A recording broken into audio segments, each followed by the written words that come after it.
it's quite an interesting week. Of course, we had a very, very good one over the weekend.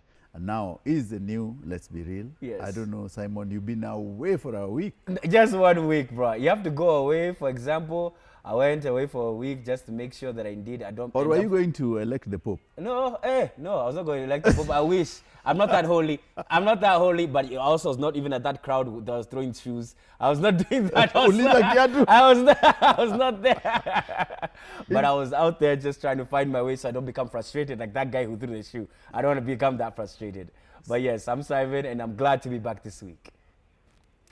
Yeah, and I'm Maria. Oh my, today is my day. I'm not seeing you celebrating me. It's not nice, by the way. Oh, yeah. You're supposed to be celebrating me. Serious, like I thought CEO telling you to introduce yourself first meant that you're going to celebrate me. Oh, now you want to make everything about you. It has to be. I'm the only lady in the show who is a mom. Yes, exactly. Yes. Happy Mother's Day. Yes, Happy thank you. Mother's Day. What's wrong? It's the biggest achievement I've made in life, by the way. Yeah, you better know it. Yeah. Clearly. Because I'm going to raise the president, the pilot, the... Okay, my elder one. It might be a pope. No, thank you. So anyway, I am Maria Nyambani. I'm so happy to be in the show today. Actually, I'm really happy to be in the show today because it's Mother's Day and I get to be celebrated by these two gentlemen. Yeah, the show is about me today. Okay, so take it all in. We should just do for you a Firirinda dance. Yeah. And see you. So I'm CEO Charles Otieno, of course. What we are going to do is, first of all, let's start with the Pope. Yes. Pope Leo the 14th.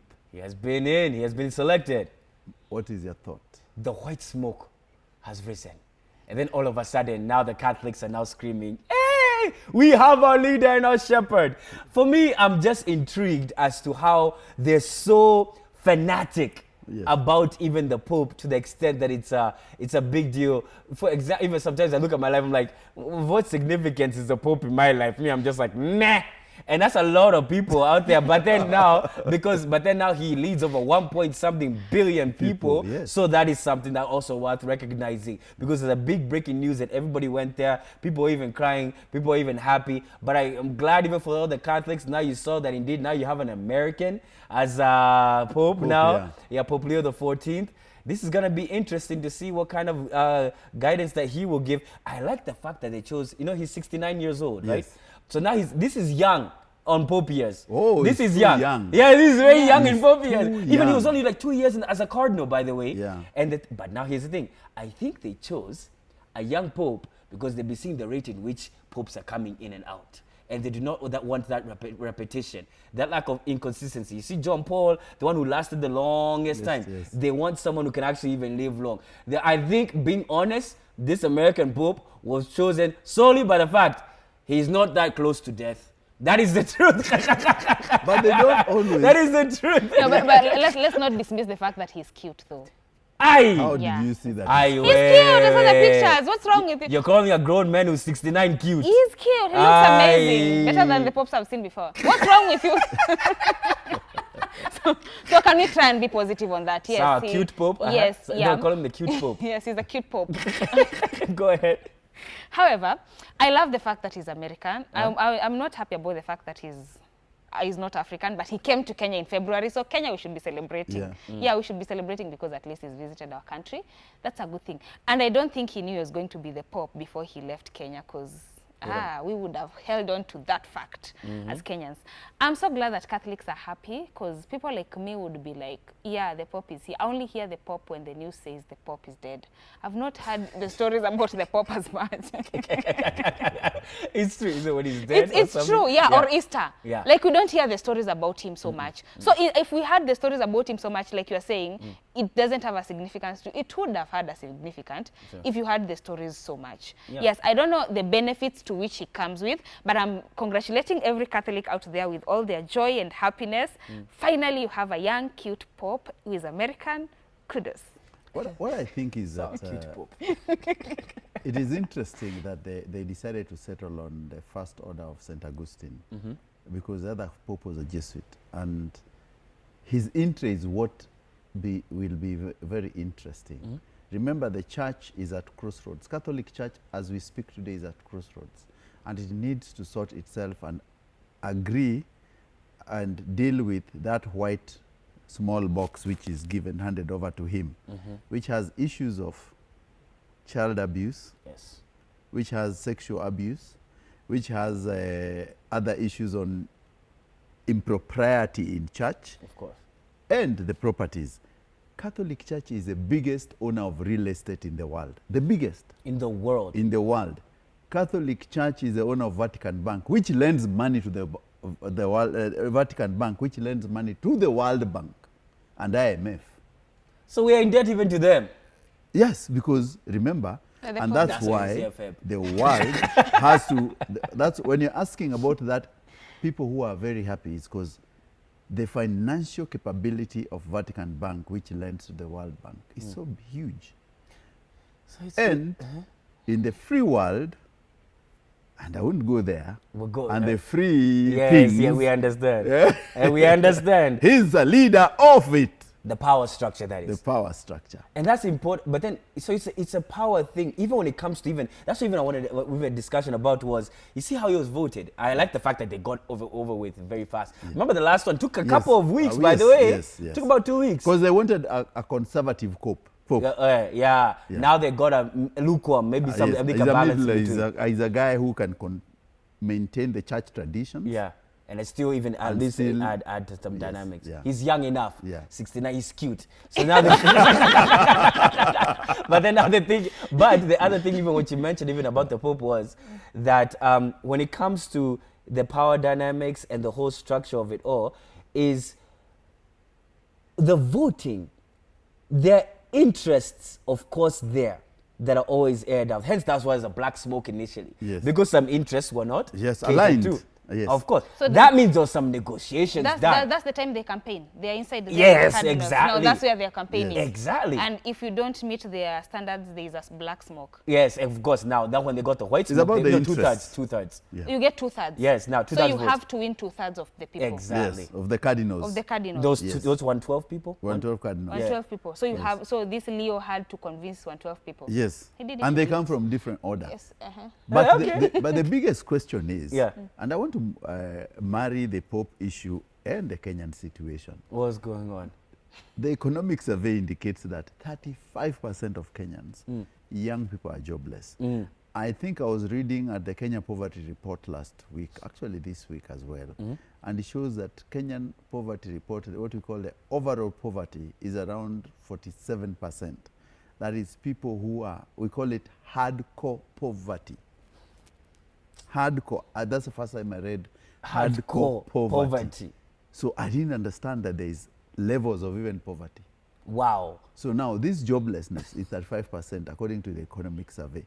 Can the new Pope, Pope Leo the 14th, pray for Kenyans? Joblessness. We're in hardcore Prayers. poverty. It's not even money. What is it? We are not asking for prayers, not money. Yes. We need prayers so we can actually receive this money. Even one thing I would even say is this. When you have hardcore poverty, which Yes. almost sounds like a porn category, the main thing is when you actually it's you have to even look at it like we need hardcore prayers so you can actually even get out of this scenario that we're in. And that means that we have hardcore criminals who are actually even leading us in these hardcore times, misery stricken, and this is the issues that we are actually even facing. You're saying about the youth who are actually even being frustrated. It's because of this. Even on my way even here, even I met even a lady who was even about to even graduate, and one of her issues was she knows very well that indeed, when I get out of this, when I graduate, and she was even going to graduate with doctoral science, that means she has some sense in her head. Yes. And now she knows very well that the job market in Kenya is drier than anything, and is hardcore dry. And what's going on is that when it comes with all this dryness that's going on, we are trying to even water our backyard, when in fact now the government just even gives us dry spells of famine. And what happened, and that even gives us it does not give us any hope. There's no awareness of even any hope, even a sense of direction. What I would say is this, literally, something even very simple. When it comes to even us Kenyans, we're in this third world country, and I will not even say the name that even Trump even used to call us. The main thing is this. our leaders don't even have to do many things correct. Yes. They just probably even have to do 1 or 2 things correct. Yeah. On the bare minimum. And we cannot even get these things done when you actually even open transport networks. It was the way we could travel from Nakuru to Mombasa in under 3 hours. Bruh. See, that would open up so much. Opportunities. So many opportunities. Yes. And if you just solve one sector, just one thing, completely and efficiently, you are good. That's the standard that we have in a third world country, and even our leaders cannot even execute on that. And that says a lot about even the hardcore criminals that we have placed. Look at even us now, they are Kenyans, we're dealing with our hardcore problems. Why? Okay, let me talk about hardcore business because I'm a business person. Hey, so sorry, boss. Let's drink. So this is the point. Let's drink. We are trying our best to cut our costs as business people because actually we are being overtaxed as business people. So we actually have to reduce the number of our employees. It's not our wish. Let me tell you, we don't wish for any family to have a jobless person in their home. And the reason why we always say that make the life of a business person easier for them to employ more people is because of that. Because right now I have to do double work, that one that I could have delegated and paid someone, because I can't afford to pay someone at the same time pay the taxes. You see, that will be hard. So I overwork instead of actually giving someone the job. There's that. There's also the fact that lots of businesses are closing. So those businesses are the ones that should hire the youths. And we have skills. We have people who have gone to school, and those skills are needed in this business. But these businesses are closing because they can't afford to run anymore because of how times are difficult. So what happens? You send the employees to poverty because there is no way that you can afford to hire 1 or 2 extra that you could have. In the past, you could find that someone has a job, they don't even overwork, but at least they're getting something to put on the table, no matter how small the salary. Right now, you look at the salary and you're like, if I'm paying you 10,000, can I just have the 10,000 and do your work? Or try and find a way that I can overwork other employees to just save the money for me so that I can be able to at least market my business, do other things in the business. So by the virtue that times are difficult for even the people who should employ those youths, that is why you find that a lot of them will be jobless. And let's go back to the fact that, yes, I always say I love technology, I appreciate technology, but a lot of people are being replaced by AI. Yes. And that's not a good thing to the youths of this country and of any other place. So I feel like they should also get a way to employ themselves, those who can, because not everyone can employ themselves. Yeah. We're not going to say that everyone open a kiosk to sell chapatis, because we'll have so many chapatis on the road, not everybody will sell. We're just saying that for those who can improve your skills and see if you can find something to do or employ yourself, but for others, we wish that we will make the life of a business person easier so that they can be able to at least hire more people. Because if you look at most companies, they are downsizing. Not because they want to, but they are downsizing because they don't have a choice. It's either they close or they downsize. So either way, they are going to have hardcore poverty in the country. One of these hardcore issues. What about this? What do you see? What do you have to say? So I was thinking that I was in a thought leadership forum on Wednesday, and we were discussing, one of the biggest things was that, you know, in African market, first of all, we are looking globally, you find that in Africa only produces 15% of its food. 85% is imported. Think of those numbers. Wait, but we also export, right? I want you to listen. Go walk with me. Walk with me. We don't export food flowers. Which is consumed in Africa, 85% is imported. We produce only 15%. That's why when the war in Ukraine was there, there was a serious problem on grain problem in Africa, and especially in Kenya. So the question is, and I want us to walk step by step, is that our government, why is it joblessness coming from? Because first of all, we can't even feed ourselves in Africa. The African governments at large cannot see a time where they can produce. And that's why I like Traore of Burkina Faso. The first thing he said is, let's have food sufficient. Exactly. That the Burkinabes can produce their own food and feed their people. If Africans can feed their people, is the first step. And then let me go to the youth problem. We have the most skilled youth in Kenya. Yeah. Properly educated, nice skill sets, and also the right age. But what is the problem? The government has not empowered this youth with either the financial capability or the loans which they can borrow and start their businesses as startups, or created hubs in the regions. There are very many regions where you can create hubs. Let me give you an example. Kiambu County, which used to be the biggest agricultural county in Kenya, which had the biggest income from agriculture, is one of the biggest counties today where has replaced agriculture with the most arable land with flats. All the coffee farms have gone. So now Kiambu does not have high yield crops. So if you go to Ruaka, from that area, which used to be coffee farms, which would make the people there have a lot of money, people have replaced with flats which are not fully occupied. So now we've created concrete jungle in the most arable land, and we can't farm. So the youth from those areas are getting into poverty every year now. And if they had that land, it was, if the government had set up policies to ring fence some lands and say, in this position or this area, this is the most arable land, you cannot build a flat here. This is a farming land. And you create farming zones and you stick to it. And then we'll have, what happens? You'll have more people engaged in agriculture. Because anyway, agriculture is our biggest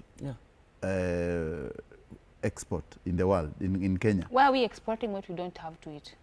Because what is happening is that there are what we call the high yield crops. Coffee, Avocado, tea, pyrethrum, avocado. These are high yield crops which are needed internationally. I'm not saying maize. Remember, 90% of the time you've had we import maize. You've had we import sugar. You've had we import rice. How many times have you had the Kenyans importing rice? Is it because this is beneficial? I'm saying that because I feel like we actually supposed to export it. Export it where? And every year you've seen that we do not have enough grains. Then I think the problem with this country is that the mathematics is not mathematicking. It's true, but but I think it could also be because some of these agreements that we sign out there and the loans that we actually oppose give terms and conditions in which that we must export a certain produce out to it, not necessarily. Like tea, we don't need. We'll export it. Not very many.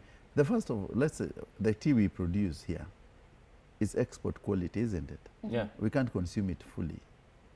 But what I'm saying, the common food products like maize, rice, beans, you've seen how many times the scandal of Kenyans importing maize from Zambia, or are you not living in Kenya? I live in Kenya. That's why I'm saying the mathematics is not mathematicking because we can't be producing only 15% but still have more to export. In Africa, yes. So why don't we just take our flower land and put other foods that we can eat and have the 85% to eat? Because let's be realistically honest, has the flower farm any flower farm in Kenya helped you in any way? I'm pretty sure indirectly. The Naivasha farms no, but if you go to town and buy that sukuma wiki that was gotten from a flower farm, it will help you more directly. More or less, yes, I get what you're saying. But then the whole idea is that the flower thing actually brings in more revenue, more income, to the country. Yes. Forex, yes. I think, why do I feel like we need food for those who call them hardcore poverty people than we need us. Yes. Don't even point that we need money for the forex. I feel right now people need to eat first. Let's do forex after we are full. So it's not that one is not a Kenyan problem. It's an African problem. And I said in Africa, 85% of food is imported. But you see, we have to deal with our own CEO. Let's deal with Kenya. It's our own. But that's orchestrated this way. That's the thing about it. For me, the main thing is this is orchestrated this way. It's actually even structured this way for us, the incentives for leaders to actually now put it this way in the sense that we're not food sufficient. And that's why even Traore, as you can even see how his life is always targeted all this time because he has actually countered that narrative, kicked out all the expats, made sure that indeed his people are able to even feed themselves, got tractors, got everything maneuvered, and yet you see the narrative that even they're trying to say that he's a dictator, that he's what, and then all these narratives, that's a counter narrative that they want to do so that now eventually they push him out and then the Western influence comes in and then now now, they get them hooked on to the sphere that we're in right now. That's what it is. But hey, that's just keeping it real. That's and that's really sad. It's really sad because I don't see how we can make only 15% of food but export all that food. Yeah, that's it. I don't see that, and I don't see why we are so serious or so consistent on exporting flowers when in real sense, let's be realistic, we need food more. Yeah, of course. We need food more. But because like right now there is Tanzanian rice in Kenya, you know that. Yes. So we import rice from Tanzania. Of course. See, are you seeing what I'm saying here? No. I'm just trying. Like, are you understanding me? Yeah, that's the point. Listen, Maria, you eat onions from Tanzania. You eat eggs from Uganda, isn't it? Yes. You eat. What I'm trying to say is that most of these African countries are not food sufficient. If the unemployed youth, which forms 35%, if the government would have created hubs and given them loans and tractors and all this, and given them high yield crops, we would have taken the most productive people into farming with new technologies, rather than C.S. Mutua taking his people to those funny Gulf jobs where work. people are dying. That's not Yet we have land, we have water, we have rainfall. What we need is a little bit of money and a focus for youth. Because you see, 90% of the people who do farming and youth have not been given proper education is only the older people, because they've not been told the benefits of high yield crops. What? Greenhouses. You do like this studio, a greenhouse of high yield crops, you make your millions. Yeah, true. But another thing is, like for example, I've been in Embu for a while. People build flats so much. To be honest, they don't have the population for those flats. Yes. Like there's no flat somewhere that has let me say Full tenancy. the full tenants. Yes. And you have someone, maybe a whole flat has only 4 or 5 people, Yes. but they're still building flats every day, and they're even grabbing lands to build flats. Yes. If that is the case, then see, I'm getting you. This is what I'm saying. Now let me come to your side. Now the problem is one. The people who are actually grabbing land to build the flats are the ones who should saving the land to plant the food. You see? But, you see, that's the point. Yeah. Because it's rarely for me to take my ancestral land. Let me be honest. My dad gives me land. This is ancestral land. What am I building flats for? The ancestors were farming here. This was a farming land. I saw everyone. I grew up seeing this is a farming land. What am I doing building flats? Welcoming people to those flats. Because now when I do that, now the next plot of land, maybe it was a big land, the next plot of land will look idle. Because no one will understand that I build only one flat. Now that one will start having contentious issues, and then now someone wants to also build a flat next to it. And that's how we are losing land. Yeah. So if rural areas could have no flats, like go there and live there only. Okay. I'm not making sense on not building flats, but can we have the number of flats? Because they are not full at all. All right. I think we go to a break. Yeah. Okay, go ahead. Take us on a break. Take us on a break. Go ahead with your flat story. Hey, you're passionate about this. Go ahead. So anyway, we are going on a short break. We'll be right back on Let's Be Real with hardcore stories.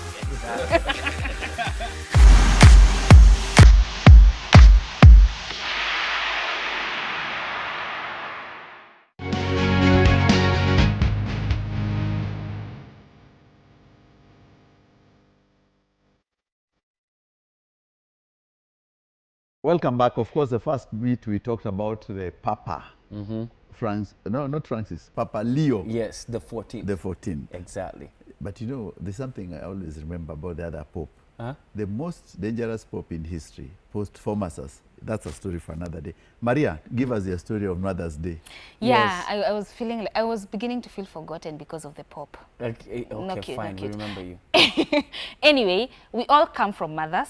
All of us, and that's an interesting thing because there is no one who can say that they don't see the impact of a mother in their lives. And if anything, just by the virtue that you're here means that there is a woman somewhere who chose to have you full term and delivered you.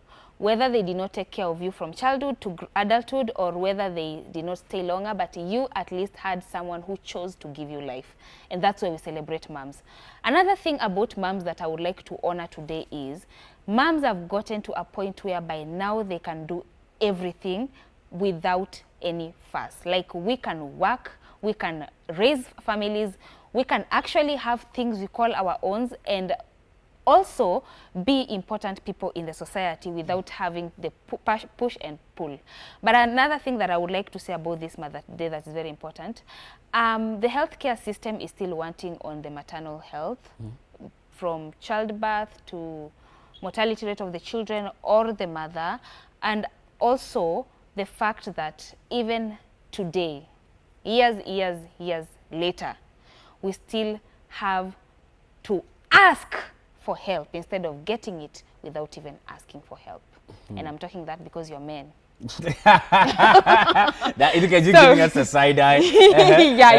So anyway, as we honor me, I'm also honoring my mother, and I would like all of you would honor the mother in your lives, but I would like you to say something about the impact that you've seen moms do from either your own moms, the moms you live with. See, even your wife is a good mom to your children, such things. Even your future wife, what you expect of her, which should be this year, by the way. This year. So let me hear something from you guys. For me, let me even start this way.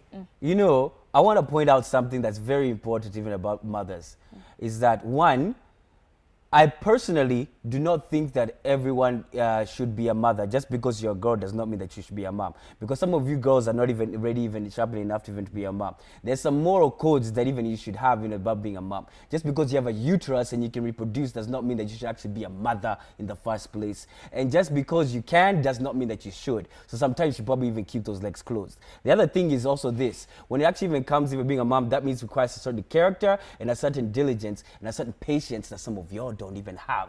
And that's why even we celebrate mothers, because mothers have the patience, the diligence, and the wherewithal to even forego the desires of their own lives to actually now give us even now the lives that we want. So some of you are too selfish, and you cannot even forego your own even desires for anybody else, and hence you do not even have the qualities to be a mom. That's how even you build even now. That's how you're able to now push out even a child in this world and actually raise it appropriately and build a person that's actually proper in society, and actually even that helps with society move forward. Those are the mothers that I celebrate. I celebrate women of character who actually are able to do that. Not just because you pushed out a child in this world does not make you even someone that's valid of a mother. You actually have the diligence and the care withal to even actually now raise this child and see that this person is actually somewhat of a character, someone who's actually even, because you have to put in the work. Just because you actually now did something that's normal that over so many people can do, and even that's an activity that can even last even less than 1 minute, and then now you're saying that you're someone of value which should protect you. No, you should actually have something that should be able to say that indeed, where this is something that I'm able to, that even I can say that I've molded this individual, I've raised the individual to the extent that even I can say that I've done even not only to society, but I've also impacted someone in their life. So even those are even people even I want to celebrate, those kind of ladies, those moms. Let's set a standard to the people that we celebrate so that we don't celebrate everybody, because when you celebrate everybody, you actually castigate nobody. It does not give any credence to anything. That is the truth. She gave birth. That is the truth. You know, when you're talking about giving birth, and Simon, let me just speak from what you've left, is that if you look at the latest report, it shows that married women are leading in abortions. Oh. Interesting. Interesting. Once bitten, twice shy. Once bitten, twice shy. So the question is, why would a married woman be leading in abortion that is not rape? He has a husband and they have a stable job. They're tired. There are other issues which are there. Probably this woman has gotten out of the wedlock and given, he's having an affair and it's got impregnated by someone else. And the outcome would not be like the other family members and all that. So women, we celebrate women, but the way you said, there are some apples in among the women folk which we cannot be celebrated. Of course. You cannot be leading abortion in a marriage and you expect us to celebrate you. But globally speaking, from where I sit, is that an African woman has made a lot of strides in the growth and development and betterment of themselves. And we appreciate the steps they've made. We appreciate that women have advanced to a level where nowadays the most corner offices are women. They have advanced to areas where in education and the skill sets, there's no, if you look at our enroll and intake in schools, the number of women are even sometimes higher than men. So it shows that the girl-child support has been well taken care of. And we appreciate that because mothers are very good to take care of the whole family. And if your girl is educated, everyone.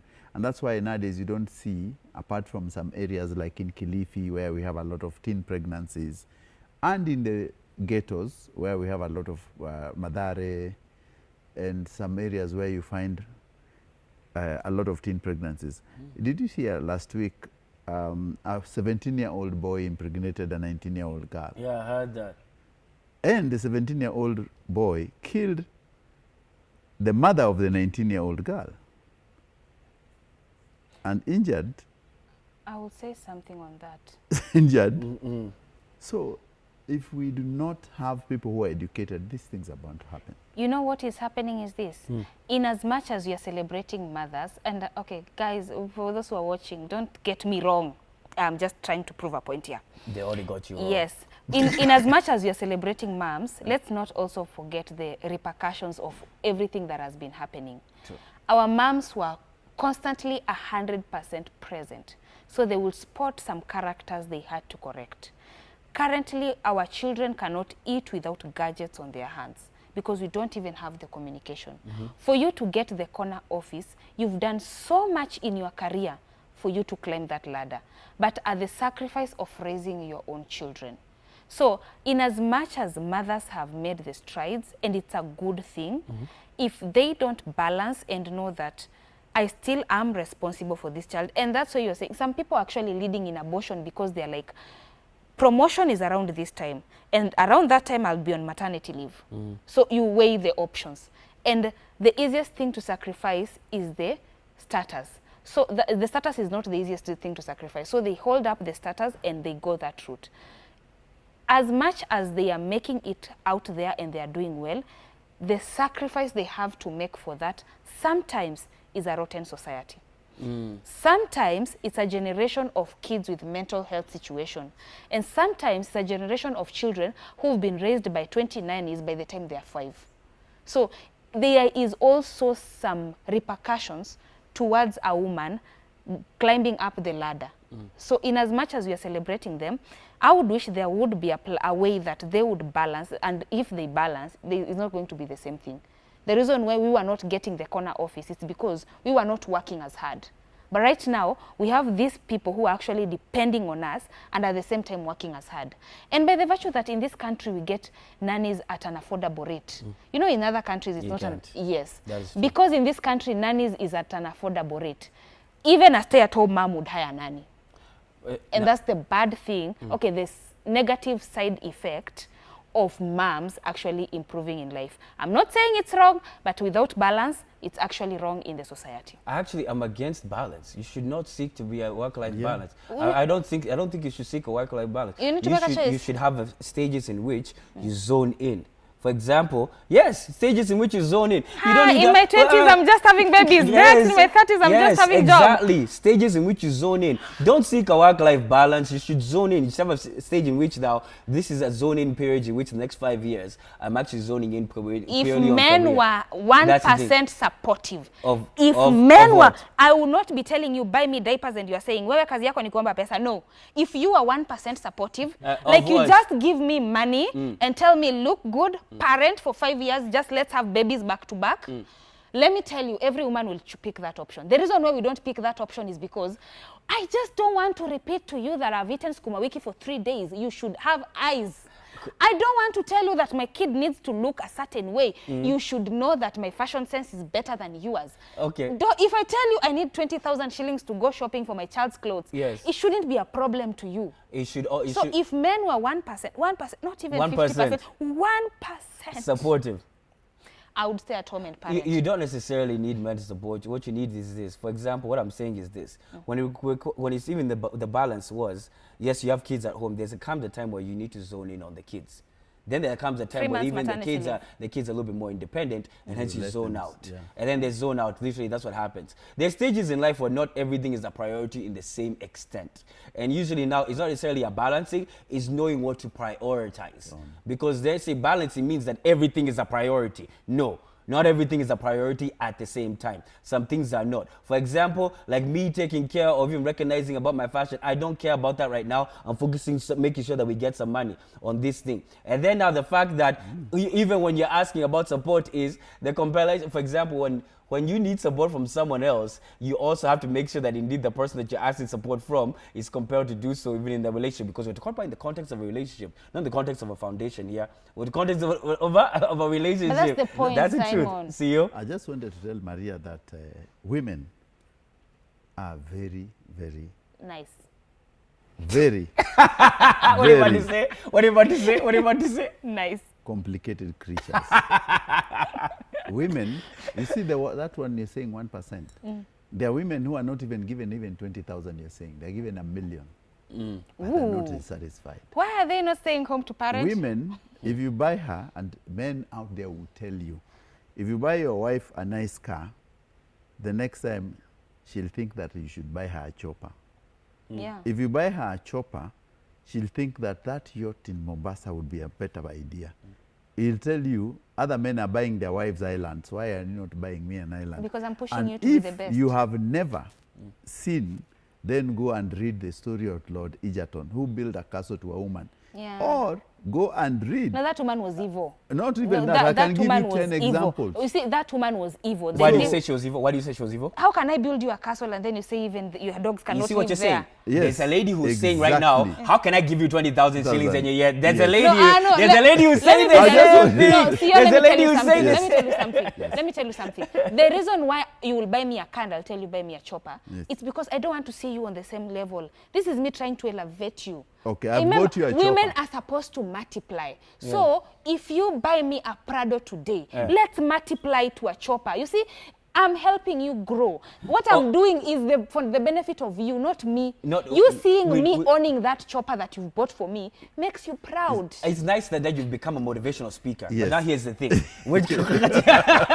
Because clearly what you're trying to do is become a motivational speaker. Yes. But you can speak all this motivational talk, but it's not being hard. Yeah. What you need to do is speak the language in which your man will hear so that action can be taken. Yeah. You shouting louder does not mean that he's hearing you. It means that you need to now speak life into him. How do you speak life into a man? You appreciate the fact that even he's able to bring you in a glass of water. Yes, I said and then thank now the you. fact that, not say thank you. Simon, thank you for the water. Next time bring soda. No, now you say next time bring soda. You're diminishing the water that I brought you. Now you're telling me to turn this water into wine. I'm going to Jesus. No. No, I'm not diminishing the water. Yeah. I'm just trying to show you that don't settle for water next time. Yeah. You can do better. So this even is me encouraging you. thank Imagine you. if I said, bring water today, bring water tomorrow. You will Simon. relax. We'll encourage Men are supposed to suffer. Let me move on. Let's drink water. Even as a man, make sure you encourage your girl. Make sure you tell her just because you have that outfit and your fashion sense does not mean that you should stop there. Get some better fashion sense and even get some better makeup. Give me more money. Have them. Anyway, but as we move on, there's a lot of frustration that's going on, and even there's been a lot of throwing not only insults but also even shoes. Hey, there's been a lot that happened last week. You saw it. The big event when Ruto was the president was actually out there in Migori County. He was there speaking. Then all of a sudden, whee, poke. What was that? He was hit with a shoe, and exactly now frustration has reached peak level.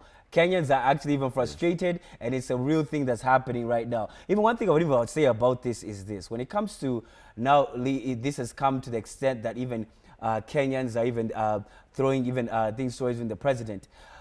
And then now the government's response has been that this is the utter, you're not respecting the presidency, you're not respecting the leaders, and that's been the counter narrative towards this. one thing I'll say is this. It's very hard to respect leadership when you're a hungry stomach. It's very hard to respect leadership when you're actually in a position in which your efforts are constantly being diminished. You heard even the way Maria was even speaking in frustration in the fact that even when it comes to business people, they're not even able to even get even enough money to even handle all the permits and all the other business things that even many governments, even county governments, even frustrate us with.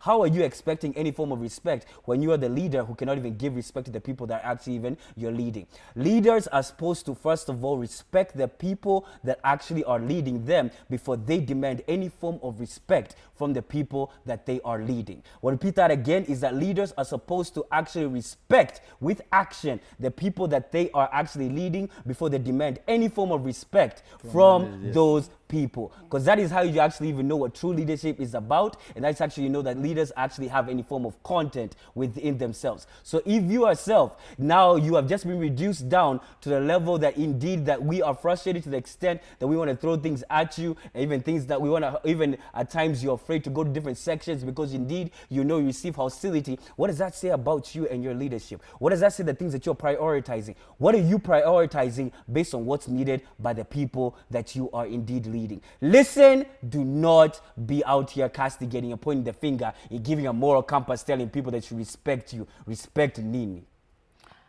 What I would say is this moral lesson of the story. When people are pushed to the corner too much, too far, they get audacity. Like, people are tired. Now they have gotten to a point whereby what's left of us? What's really left of us? It's a do or die situations. And in this case, for that guy to have done that, I can imagine what was going through his mind. Maybe he's that Kenyan who does not have school fees for the child, or is that Kenyan who has not had food for days, or is that Kenyan who is jobless, or is that Kenyan whose land has been taken away. Maybe he's that Kenyan who's had all this at once. Like, there's so much frustrations, and there's no one to listen or to help. So in as much as I think the shoe was an overdue, yeah. Why? It's like, yes, there's nothing that it helped with at the end of the day. Maybe it's because I'm a peacemaker, I'll say that. But there's nothing that it helped with at the end of the day. But he was pushed to the corner and he got the audacity to do that, the courage for that Kenyan to do that. At the same time, I'm asking myself, what were the repercussions for that? Were they like, we are now going to help you get what you're lacking, or I'm going to listen to you? Or, you see, like with a child, when they do something, you ask yourself as a parent, why would a child do this? Now, was it when he did that, was the leadership sitting down and asking themselves, why would someone get to this extent? Because you expect campaign meetings to be all jovial and shouting and celebration. So why would someone get to this point? Did they at least sit him down to listen to him, or they just ignored, or they acted as though it was nothing? Or was this guy actually doing this out of a distraction for something? Because there's also another angle of the story that we are not looking at. Was it that he was trying to distract something? Or better yet, we know that we do PR better in this country, so could be PR. You know, there are a couple of books I've read, John Ruganda, Francis Imbuga, and one of the famous quotes I've always said is that when the madness of an entire nation disturbs a solitary mind, it does not mean someone is mad. When you see someone throwing a stone or a shoe who is not mad, it is because the madness of that nation, the madness of this nation, Kenya, and the frustrations of this nation can drive people so far to an extent that they do not fear anything. And you've seen that Kenyans stand on one accord when it comes to issues which affect them. Finance bill, for example, and we remember June is around the corner, and the next finance bill is coming, and you'll see what will happen. I'm not a prophet of doom, but I can tell you, I've seen at the budget statement, and there's some taxes which are coming in there. The dear past tax will be back, and all this. For us to fight again, or for us to accept this time? I'm just saying that what is in that tax document, which will be released by the Ministry of Finance, and the people will be up in arms again. So, but the incident in Kuria tells you that Kenyans have reached a level where you will not take them for a ride anymore. And it is not the first one. President Jomo Kenyatta was hit by an egg in Kisumu in 1969 when he went to open Russia. In 1965 when he went to open Russia. Uhuru Kenyatta, the president, was hit with a shoe in Migori. Though he missed in his term. Raila Odinga, the prime minister, was whipped in Kwale. Oh yeah, there was that. Yes, that one I heard. What am I trying to say? I'm saying this is not an isolation. Is that Kenyans will always do something if they feel that you've stepped on them and they do not fear the repercussion. So how would you stop this from happening again? Is to perform and do your constitutional duties as envisioned in our constitution. Otherwise, this thing will continue going on. Be wearing shoes. Yeah. Because now to be buying shoes, that would be interesting. But I like the fact that indeed, because what happens a lot when politicians and presidents come, what happens a lot? Everybody cleans things up and things are arranged, whatever. And hence people get the false perception that, oh yeah, things are really good here all the time. Even some of these leaders may get that perspective because whenever the president or these big names come, see everything is always arranged and people always come well dressed and you think that everything's okay. But in fact, that's not the case. So even this may even give someone a real impression that indeed, that hey, things are actually not okay. A message sometimes needs to be sent, even and no harm was done. That's the thing, that's what I'm saying. As long as no injury, no harm was done. But the fact that sometimes a message needs to be sent. Like even Bush, what happened? What type of shoe was it? It was a very old shoe, and it befit the duty. It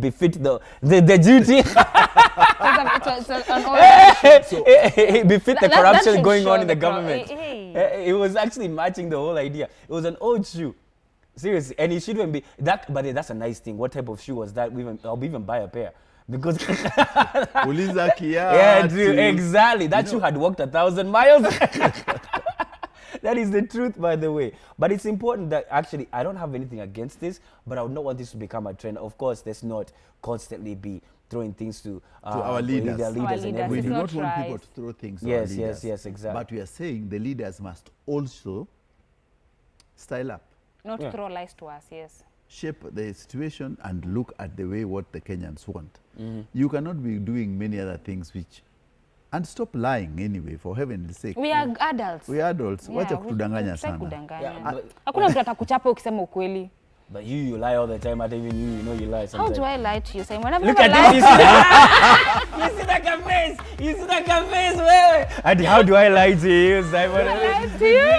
You see, we need to keep it real. She's been lying. It's been real, guys. Exactly. It's been real. Exactly. And let's see you guys next week, Sunday. Next week, guys, I'm truthful. Happy Mother's Day.